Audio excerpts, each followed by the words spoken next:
Olá, seja bem-vindo a mais uma aula aqui na nossa TV Araxá Educa. Eu sou a Dayana, professora de língua portuguesa. Alô, Eja, vem para mais uma aula comigo. Na aula de hoje, nós daremos continuidade nesse nicho que estamos falando sobre linguagens.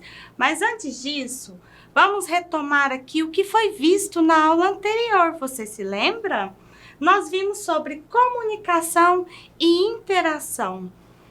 Relembrando o que foi dito anteriormente, para que se estabeleça uma comunicação, é necessário que o emissor e o receptor, o emissor emita e o receptor entenda para ver a comunicação efetiva, né? Eu dei o exemplo na aula anterior sobre os ruídos no meio da comunicação, né? Que pode ser pessoas falando em um ambiente, som alto, crianças gritando. Quando você fala com o outro e por algum motivo ele não compreende. Até mesmo em uma ligação, quando o telefone fica muito baixo, rede que não funciona muito bem, acontece também esse ruído na comunicação. Certo? Nós falamos também na aula anterior sobre os níveis de linguagem, né? Da norma culta, padrão, sobre gírias, regionalismo, né? Que dependendo da região do país, pode ter diferença na nossa língua portuguesa, dialetos diferentes, né? Mesmo na nossa língua portuguesa, a linguagem coloquial, informal, popular, vulgar, a linguagem técnica, né, que a gente encontra no meio de profissionais de uma mesma área, por exemplo. E na nossa aula de hoje, eu trouxe aqui um texto para a gente fazer a leitura, o Chico Bento, e o amiguinho pergunta: Chico, não sei como você consegue sobreviver aqui neste fim de mundo. E o Chico Bento responde: fim de mundo para o quê? Você não aprendeu na escola que a terra é redonda que nem as goiaba bitelona? Assim sendo, não existe começo, meio e fim. Aí o amiguinho responde: só jeito de dizer, você entende tudo ao pé da letra.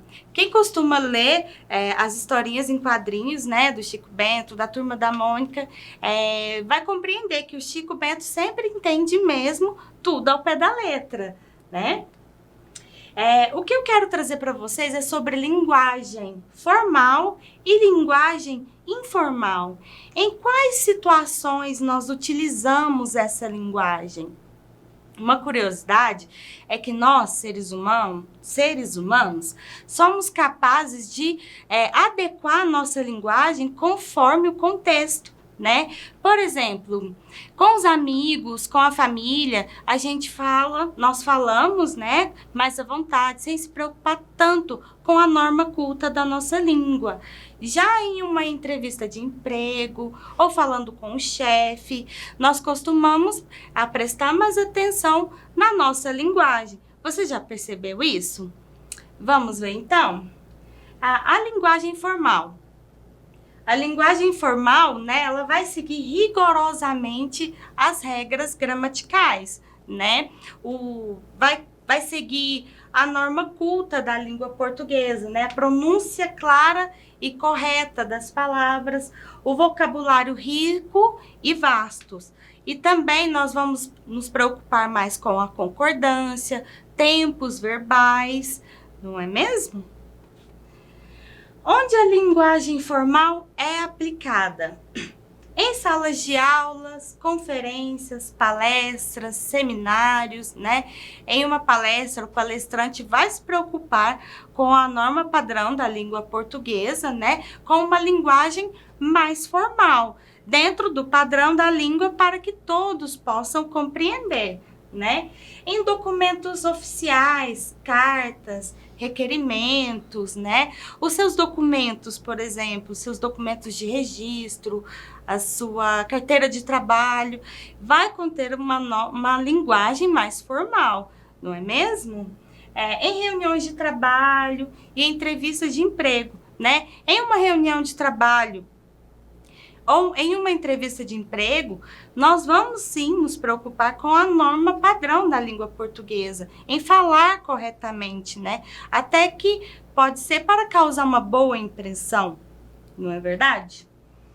Exemplo. Estou muito atrasado. Depois eu vou passar o outro exemplo da linguagem informal com essa mesma frase. Já na linguagem informal, né, são permitidas as contrações das palavras, os equívocos com relação à concordância verbal e nominal. Ou seja, a gente se esquece do plural das palavras, não nos atentamos tanto à conjugação verbal enquanto estamos falando mais à vontade, né? Isso acontece na linguagem informal. E também utilizamos vocabulário simples, expressões populares, coloquialismos, gírias, ou seja, quando estamos mais à vontade de falar, que não seja em um ambiente de trabalho, que não seja em uma palestra ou dentro da sala de aula, né, nós utilizamos a linguagem informal.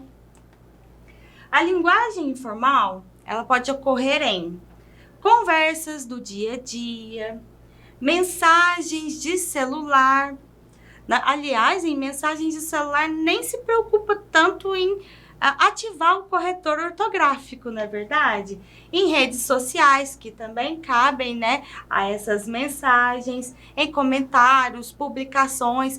Eu, por exemplo, eu me preocupo em manter uma linguagem mais formal, mesmo que seja em comentários, por exemplo.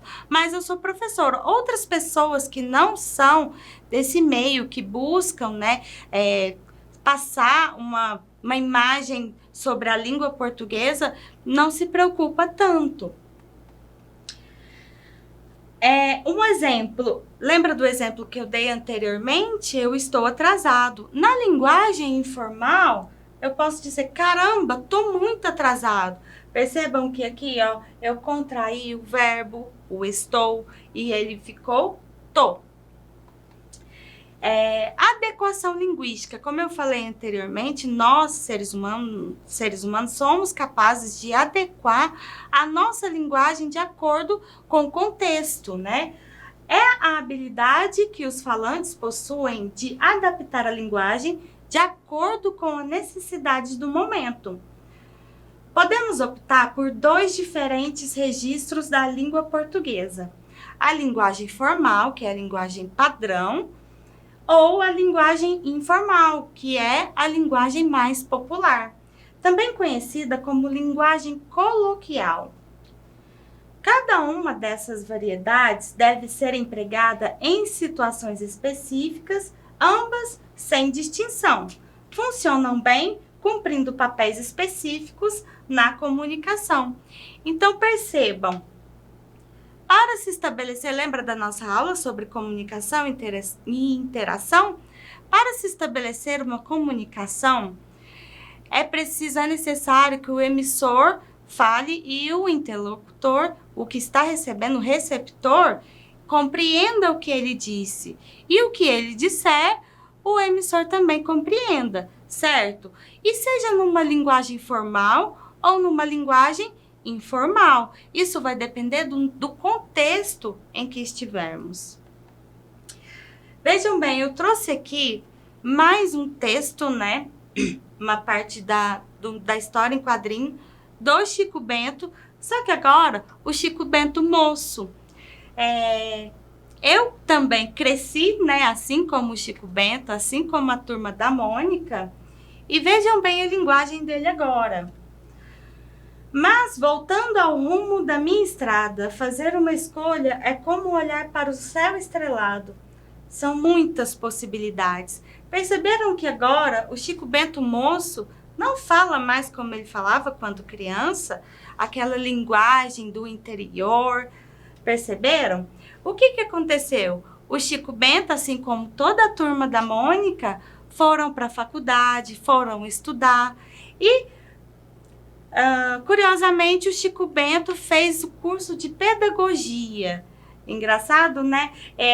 Pelo que eu acompanhei, foi poucas revistinhas que peguei do Chico Bento Moço, mas pelo que eu acompanhei, ele foi para a faculdade e nisso ele desenvolveu melhor a sua linguagem, né? Desde a escola até a fase adulta já ele foi desenvolvendo a sua linguagem. Perceberam? E assim, não só em contexto escolar, em contexto dentro da educação, né? Mas num contexto geral. Enquanto estamos aprendendo, estamos aprimorando a nossa linguagem. Eu trouxe aqui um exemplo de onde também deveria ser uma linguagem formal, uma linguagem padrão. Trouxe aqui a imagem de um currículo e o cidadão me coloca uma foto com óculos, assim. Você contrataria essa pessoa? Eu não sei não, viu? Então percebam assim, o currículo é lugar de colocar uma foto desse, né? O currículo não é adequado colocar isso em um currículo. Assim como também não é adequado utilizar em um currículo a linguagem informal. Perceberam? Eu trouxe aqui um exercíciozinho. Vamos fazer juntos?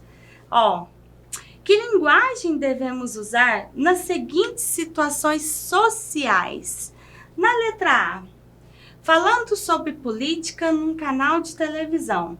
Lá em um canal de televisão, em um debate ali, você falando, não vamos xingar os políticos ali, né? Ou seja, nós vamos usar uma linguagem padrão, uma linguagem formal, não é verdade? Oh, a letra da professora. A letra B. Na elaboração de um currículo. E aí? Vimos agora há pouco o exemplo daquele currículo que trouxe uma imagem inadequada. E uma linguagem informal também não cabe em um currículo, não é verdade?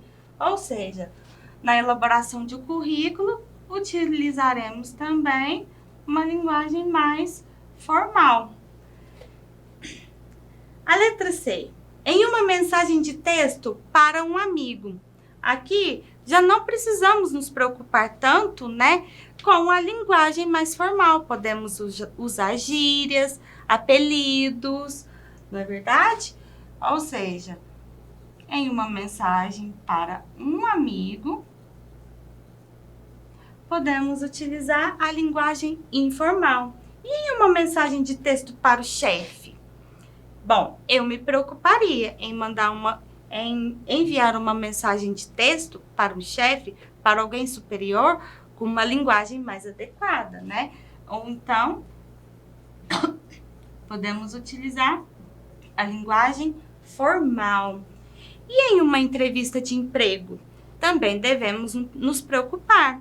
Lembra que falamos que dependendo do contexto, dependendo de onde estiver, com quem estivermos, né? Vamos nos preocupar e vamos adequar a nossa linguagem.